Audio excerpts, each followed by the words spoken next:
Okay, I'm gonna get right into this.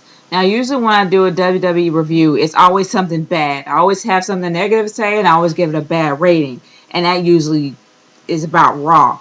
But honestly, with SmackDown, it's completely different. It's always been a completely different brand. It's always had high quality, well, not high quality, but always had good quality wrestling, good quality storylines, and it's all around good. I can't necessarily say this for tonight's SmackDown. I can't really say it because it was really confusing.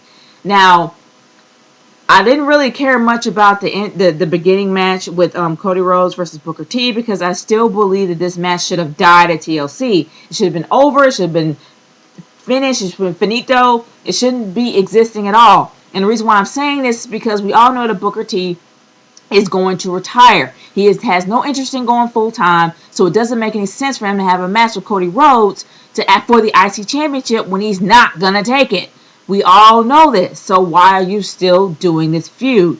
I am hoping that after Booker T lost his match, he finds some sauce. He either goes back to being commentator or he decides to retire completely. Either or, I'm hoping this thing is going to die and just be finished. But the one thing that really did confuse me, two things that confused me, and I'm going to go into these, is number one, why in the world is Jinder Mahal somehow feuding with Sheamus? Where did this come from? Like, I really don't understand how this happened. Now, the reason why I'm saying this is because for the last few months, he has been feuding with Ted DiBiase. Now, it doesn't really make any sense to me that out of the blue, he just started feuding with Sheamus, going from Ted DiBiase to Sheamus. And then out of the blue, Hunico is now feuding with Ted DiBiase. What?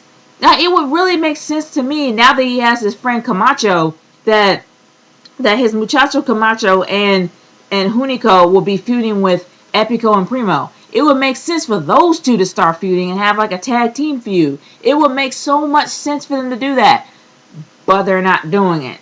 So it was just really confusing the way they just completely switch things off, and you're like, and they think that you're stupid and you won't catch on.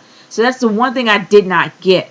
The other thing that I didn't get was the fact that why in the world, just out of the blue, does Jinder Mahal and Rosa Mendez forget how to speak English? Now I'm saying this because when they first came on the air and they made their debuts, they spoke better English than anybody in the WWE. But then all of a sudden, Rosa Mendez has a strong Latino accent, and then now Jinder Mahal is wearing turbans and having like a strong Indian accent. I'm like, he spoke English better than any person in this nation, and he now has an Indian accent. What is this, the 80s?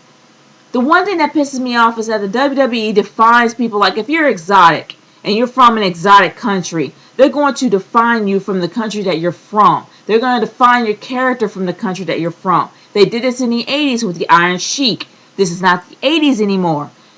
I really do hope that there will be a time that WWE decides to incorporate some kind of character, character development with all of their wrestlers that they decide to bring on, so they can define who they are as a character, whether or not they're a face, a heel, a monster face, a frustrated face, an anti-hero, something to develop their character, who they are, instead of where they're from. And that's the one thing that pissed me off about that entire point.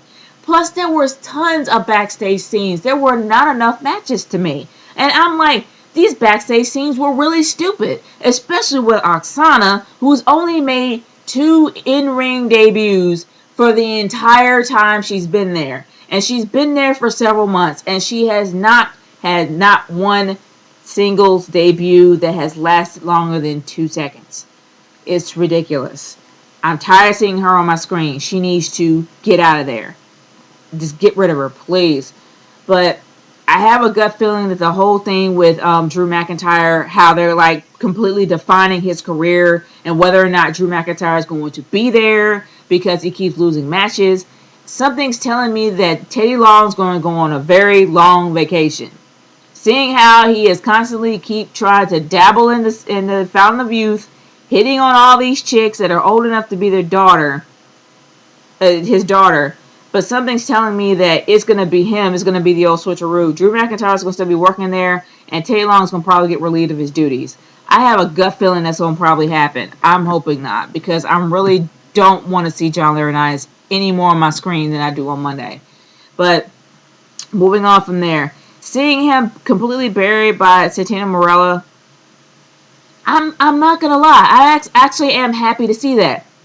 Not the fact that I'm happy to see Drew McIntyre lose to Santino Marella. It's just that Santino really does need something for his career. He's been comic relief for so long, and he has great potential. For crying out loud, he was the Intercontinental Champion at one time, more than once. So please bring him back. Incorporate him something. I mean, bring his career back. Don't completely just kill him off. But another thing that really does piss me off is Hornswoggle. Now, it's not the fact that Hornswoggle is a little person and he's actually wrestling in a big world. It's the fact that they're using him just as a gimmick. Now, Hornswoggle will not exceed more than just being a gimmick. He's not going to go and get a championship title. He's not going to be wrestling anybody else. They're just using him as a gimmick, and that's sad just because he's small. Now, he's winning in the most unorthodox ways, in the most simplest of ways, and with him beating Heath Slater, I mean, Heath Slater is getting squashed enough, so I guess he's probably getting used to that. But the fact that Hornswoggle won, it was over the top rope. That's the only match he can do. I mean, they really need to do something more with Hornswoggle instead of just making him a freaking leprechaun. Or just having him with these over-the-top rope matches and him winning it just by pulling somebody's hair and knocking him over the ring.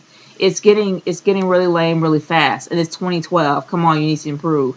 And not only that, there's 3 weeks from the Royal Rumble and not one match on a card. Not even the card has been brought up.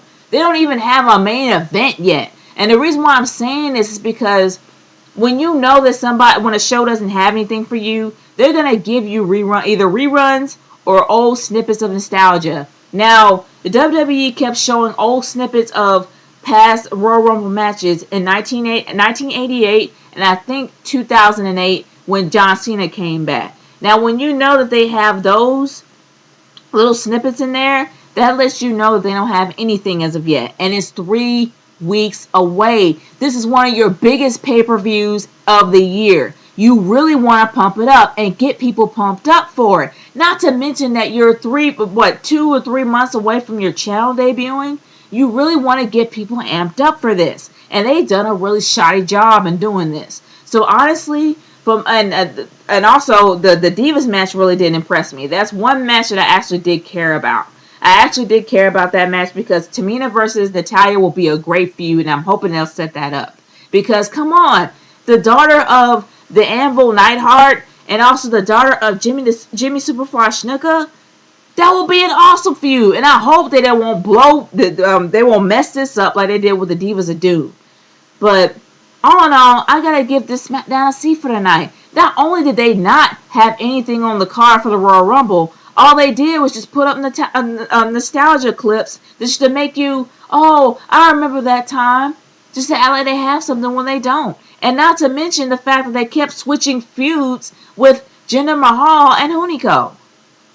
The matches didn't make any sense. The pairings didn't make any sense. And even though that they've already announced that Sheamus is going to take the place of Randy Orton's old matches in this feud with Wade Barrett, it didn't make any sense to put Jinder Mahal in there. Didn't make any sense at all. So I'm giving it a C for tonight. And that is my verdict. This is the Night Girl 30 signing off. Peace out, y'all. See you later.